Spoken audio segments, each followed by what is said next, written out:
Hey, what's up guys? This is Johan, and on this video, I'll be doing the March update for the 2018 Rico's Nano Tank Challenge.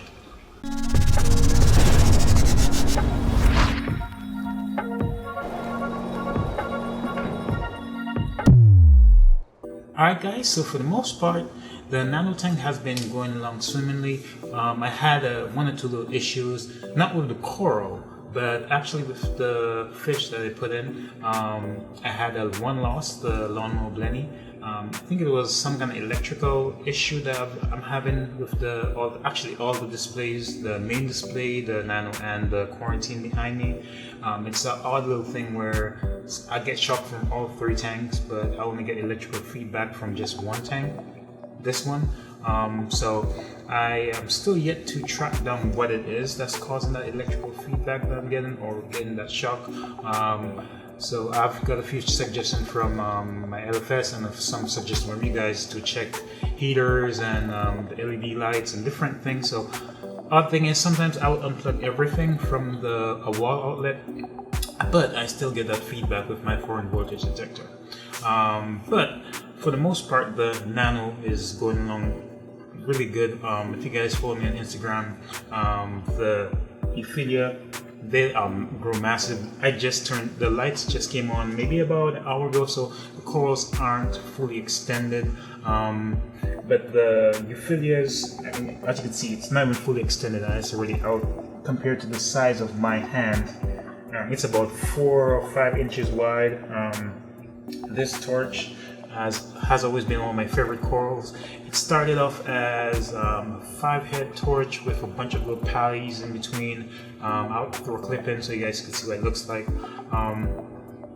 But the heads slowly started to die off, and then I had my first flagfin angel, and I didn't know it polythor corals, because I always thought polythor corals were toxic and it would kill fish, but the angels ate it, so I had to scramble out and take out the entire colony and put it into the first version of this Nano.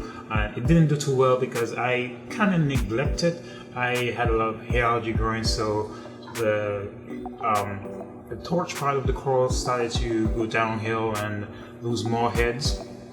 So I just fragged it and put the remainder of the torch coral in the main display, and then one head in this with some of the poly coral, so I could kind of get back that look where I had the torch with the polys going in between. And the nice thing about that coral, even though the torch stings other corals, it doesn't really sting the polythor corals.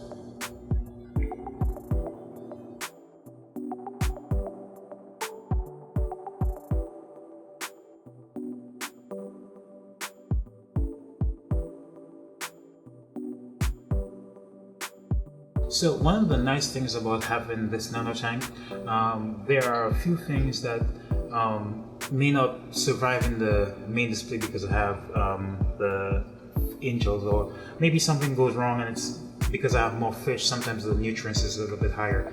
I could easily take them out of here and put them into the Nano tank, frag them up, make sure they're on the inch, and then just watch them come back to life. Like I showed you guys in the last update, I had a few corals that basically were dead with a little bit, tiny bit on that frag plug, and I was able to take them back into the Nano tank and let them re-encrust and start to grow back. All of the hard corals, like for example my multipore corals, they have that nice, rich, bright look, and in the main display, I had a few problems. I think it was my salinity, and then probably that electrical issue, and a few different things. And the multipore in the main display don't look as good as they look in the Nano tank. Now you'd think it would be the other way around because it's a smaller area, with easier changes, but I think because it's such a small tank and I set it up right next to the main display where I could see it and interact with it as much as I do with the main display, I am able to catch something quick, or as soon as I'm doing the top off or whatever on the main display, I can top off the Nano tank at the same time. So just the setup that I have, as close as it is to the main display, it allows me not to neglect any of my tanks. So another update that's going on with the Nano tank, if you guys can see, the tank looks actually bare. It looks like a bunch of rock and coral. That's because I moved out the Melanars rest from the Nano tank and it's in the main display. And also that lawnmower blending did pass because of that electro issue. So now it's mainly coral.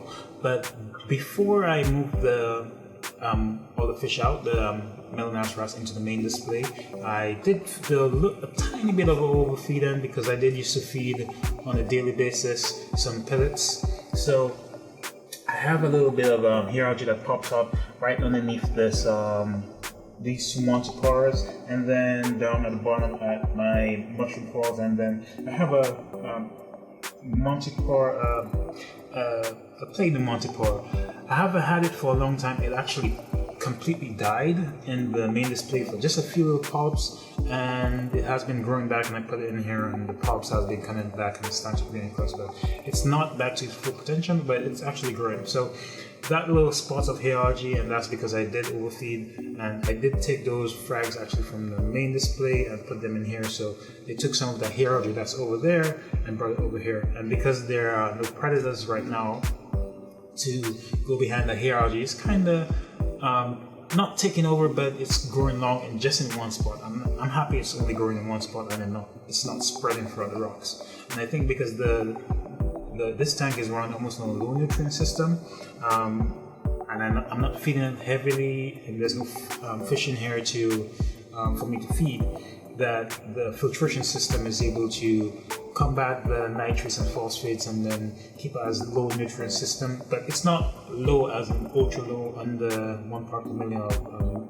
nitrates, but it's more like 10 parts per million nitrates, and phosphates as like 0.01 or something like that. So for the most part, the tank is going okay. So the next thing I want to talk about is the filtration on this tank. I haven't done that much water changes. I've only done one water change since I set up this entire aquarium, and for the most part, I don't see any like hair algae growths that's out of control. Just those few little spots. I do see a little bit of haze on the glass every now and then I have to clean. So I am actually due for a water change, and I have some water mixing up behind me. So I could do a water change once I'm done with this little update. The filtration on the Nano tank is basically two main components. The main filtration unit with the Coral Life all-in-one protein skimmer hang-on back filter combo, and then a chill reactor in the back. That has been running for 18 hours a day since I set up the Nano tank.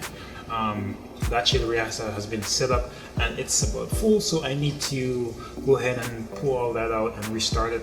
And I've seen a lot of life in there as well, a lot of copepods, a lot of amphipods just running around in that. So I was thinking of getting a mandarin, because I do have an area for all its food, like the copepods and stuff, to repopulate, but I'm on the fence if I should keep it in this tank or keep it in the main display.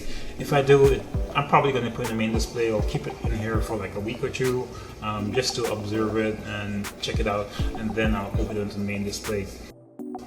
So now that the Nano tank is pretty much empty as it concerns to fish, there are a few fish that I want to put in here. I have a few suggestions from you guys. I have a little sheet written down here, just in case I forget. 6-line wrasse, that was suggested, but it was a 50-50 because the 6-line wrasse can be aggressive. So if I do add it, it's going to probably be the last fish I put in here. The possum wrasse, which I really like, but I have never seen one in person, so I may have to end up ordering one or track it down. I kind of don't like ordering fish online because of the way I like to quarantine. I do kind of a long, almost harsh quarantine, so I prefer to get a fish that is local to me. That way the quarantine usually goes by swimmingly. But I could always try ordering a fish in just to see what it does. The shrimp and goby pair, one of the smaller shrimp and goby pairs, I may want to try. There's a pistol shrimp or something. I am kind of on the fence of that because of how the scape is set up, and I do have some corals on the sand bed. I'm not sure if they're gonna change anything around on the bottom of the sand bed, but it's one of those things that's in my fish list to get. I also want to get another lawnmower blender to replace the one that I lost in this tank. Fire shrimp, just for cleaner shrimp or something, and then firefish. I want to get maybe 2 firefish and tiny clown goby. Most of the fish I list here, besides the lawnmower blending, don't really get too big.